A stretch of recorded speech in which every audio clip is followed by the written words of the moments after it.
बहू बहू बनी ड्राइवर। सीमा की साड़ी रवि से होती है। रवि को नशे की बुरी लत लगी होती है। एक दिन, अरे माँ, मेरा शरीर काम नहीं कर रहा है। मैं आज खेतों में कैसे जाऊंगा? अरे बेटा, ऐसा ना बोल। तेरे पापा के जाने के बाद से तू ही घर चलाने का सहारा है। मैं डॉक्टर को बुला लाती हूँ। देखिए बहन जी, रोहन के शरीर के एक साइड में लकवा है। अब वो कभी ट्रैक्टर नहीं चला पाएगा। घर में मंहूसियत का माहौल हो जाता है। लीजिए माँ जी, रोटी खा लीजिए। अरे बेटा, मुझे तो भविष्य की चिंता हो रही है। मेरा एक ही बेटा है और वो भी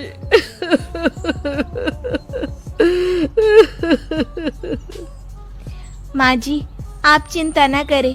जब तक ये बीमार है मैं खेत जाकर काम कर लिया करूँगी। वैसे भी नशे के कारण इनका शरीर काफी कमजोर हो गया है। अगले दिन सीमा खेत में जाकर काम कर शाम को घर लौटती है। ये ले बेटा, पानी पी ले। कैसा रहा काम का पहला दिन? माँ जी, काम तो ठीक है, लेकिन मैं अगर ट्रैक्टर चलाना सीख लूँ ना तो काम और भी आसान हो जाएगा। अरे बेटा, दुनिया क्या कहेगी कि औरत होकर ट्रैक्टर चला रही है। माँ जी, या तो हम दुनिया देख ले या अपना घर, कोई बात नहीं। जब ये ठीक हो जाएंगे तो सब ठीक हो जाएगा।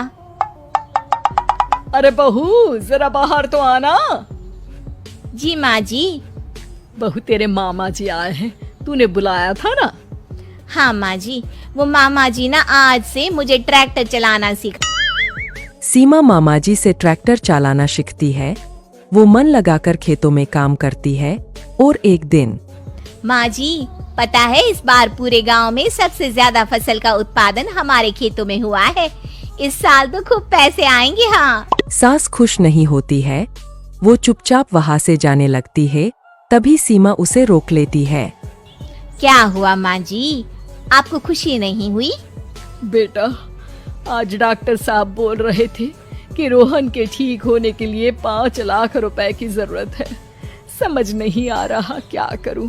सीमा शांत हो जाती। तो दोस्तों, हम आए हुए थे हमारे मामा के घर। तो दोस्तों, यहाँ पर बादशाह वाली फीलिंग आ रही है। चल रहा है ये देखो। तो दोस्तों, आते ही देखो।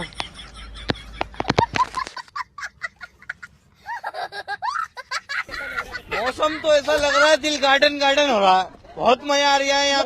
ये मेरे गहने हैं। इसे अपने गहनों के साथ जोड़कर सुनार को दिया। जितने पैसे हो ले आ, डॉक्टर को आज ही देने हैं। सीमा अपने गहने और सास के गहनों को लेकर दुकान में बेचकर पैसे लेकर घर आ जाती है। माँ जी, सिर्फ 3 लाख रुपए का ही इंतजाम हो पाया है। बाकी के पैसे कैसे आएंगे? बेटा, अब तो एक ही चारा है, हमें जमीन भी बेचनी पड़ेगी। माँ, खेत बेच देंगे तो खाएंगे क्या? अरे बेटा, कोई दूसरा चारा भी तो नहीं है। रोहन ठीक हो जाए तो वो मेहनत करके इससे भी बड़ी जमीन ले लेगा। सास बहू मिलकर खेत भी बेच देते हैं। अब पूरे पैसे लेकर सास डॉक्टर के पास जाती है। डॉक्टर साहब, ये लीजिए सारे पैसे। बस किसी तरह मेरे बेटे को ठीक कर दीजिए। आपका बेटा ठीक तो हो जाएगा, लेकिन 6 महीने का समय लगेगा। सास बहू सोच में पड़ जाते हैं कि अब तो कोई जारिया भी नहीं रहा जहाँ से उन लोगों की कमाई हो। अब कमाएंगे नहीं तो खाएंगे क्या? माँ जी, मेरे माता पिता ने लड़की होने के कारण मुझे ज्यादा पढ़ाया लिखाया नहीं, लेकिन ट्रैक्टर चलाना सीखकर मैं कुछ काम करने के लायक तो हो ही गई हूँ। अरे बेटा, ट्रैक्टर अब कहाँ चलाएगी? खेत तो बिक गए हैं। माँ जी, मैं किसी और के खेतों में दिहाड़ी में काम कर लूंगी। कुछ तो पैसे आएंगे ही ना। कहकर सीमा काम करना स्टार्ट कर देती है। जैसे तैसे उन पैसों से गुजारा चल ही रहा था।